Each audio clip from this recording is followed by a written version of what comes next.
Ladies and gentlemen, welcome to this special awards ceremony. Ce soir, le chef d'état-major de la Défense procédera à la remise des insignes associés à la citation à l'ordre du jour. The mention in dispatches has a long history.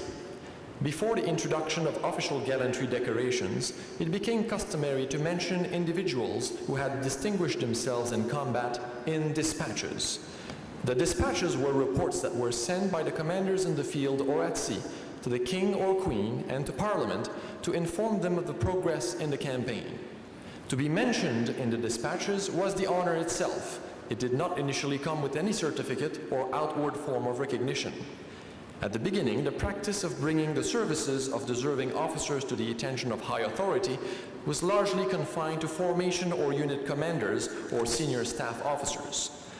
Only from the 1840s were non-commissioned members included in these dispatches, which were officially published in the London Gazette and sometimes included a mere list of names and other times described in detail the actions being recognized.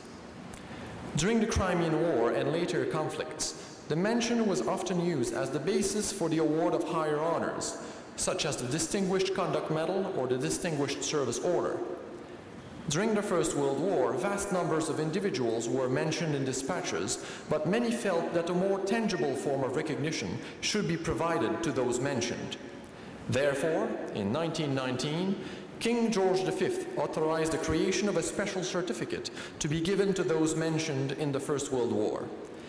A year later, in 1920, a special bronze insignia consisting of a small branch of oak leaves was created to be worn on the ribbon of the Victory Medal by all those mentioned during the war. The mention in dispatches became an official honor issued on behalf of the king and has been used in the Commonwealth from that time until after the Korean War, although the insignia was eventually modified to represent a single bronze oak leaf. Many Canadians earned this original distinction, including over 5,500 during the First World War, almost 10,000 during the Second World War, and 279 in Korea. With the establishment of the modern Canadian honors system in the 1960s and 70s, the mention in dispatches fell into disuse, but eventually it was deemed necessary to revive this tradition to recognize valiant conduct, devotion to duty, or other distinguished service. Like its Commonwealth counterpart, the Canadian mention in dispatches, created in 1990, is a national honor and is awarded on behalf of the Queen, and the name of those mentioned are published in the Canada Gazette. We have retained the insignia used during the Second World War in Korea, and it is worn on the ribbon of the appropriate campaign or service medal.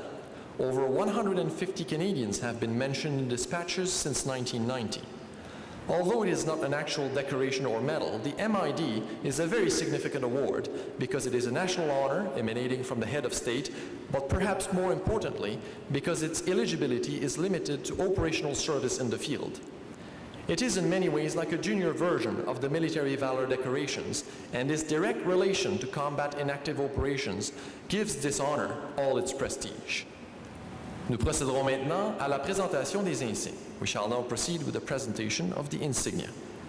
To resurgence in Masumgar, he implemented effective perimeter security and coordinated the extraction and recovery of an overturned light armored vehicle, as well as the subsequent withdrawal of his platoon.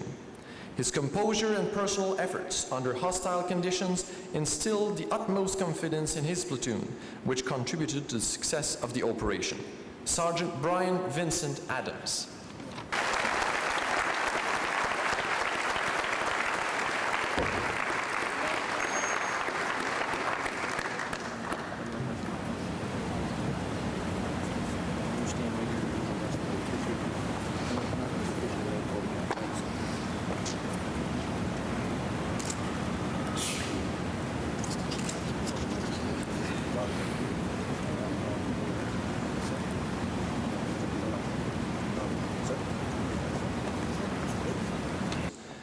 Despite the traumatic losses, Captain Atwell led his platoon throughout the intense and sustained attack and directly contributed to the coalition victory.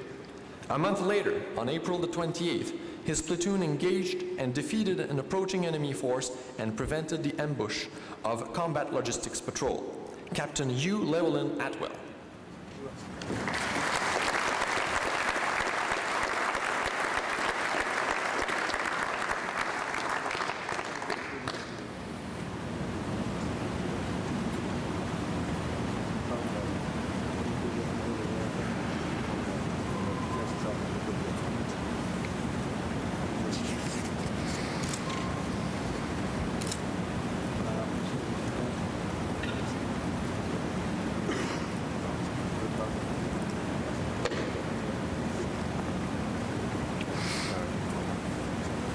struck one of the lead.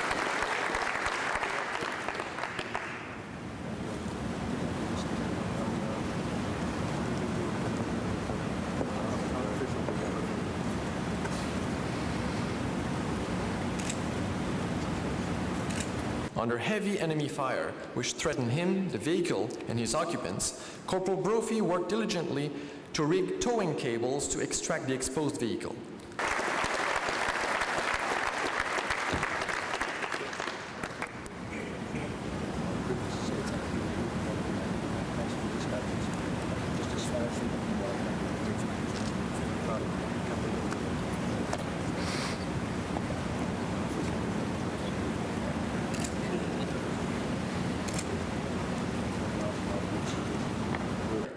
Warrant Officer Dominique André Joseph Chenard.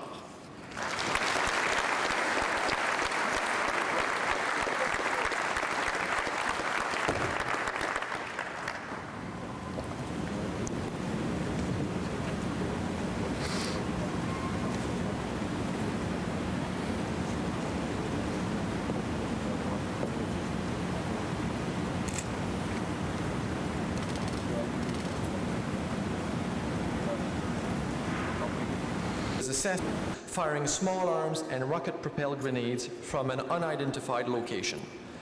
Without regard to his own safety, Sergeant Gillam immediately moved to a position from which he could identify and indicate the enemy position to the remainder of his patrol.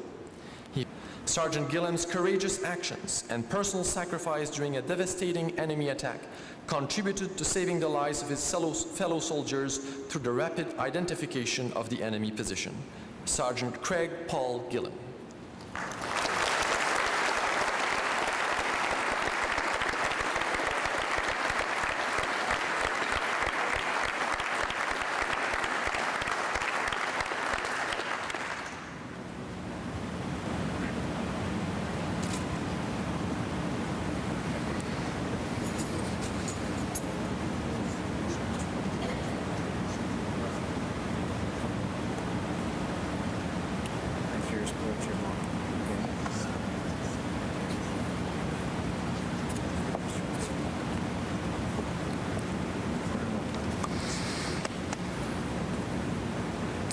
Sergeant Hawley is mentioned in dispatches for service with Alpha Company, 1st Royal charge of the section, gave sound tactical direction regarding casualty care, and led his team to safety. His courage and strong leadership under extreme stress exemplified the finest traditions of his profession and brought great honor to the Canadian Forces and to Canada. Master Corporal Dwayne Robert Alvin Orvis.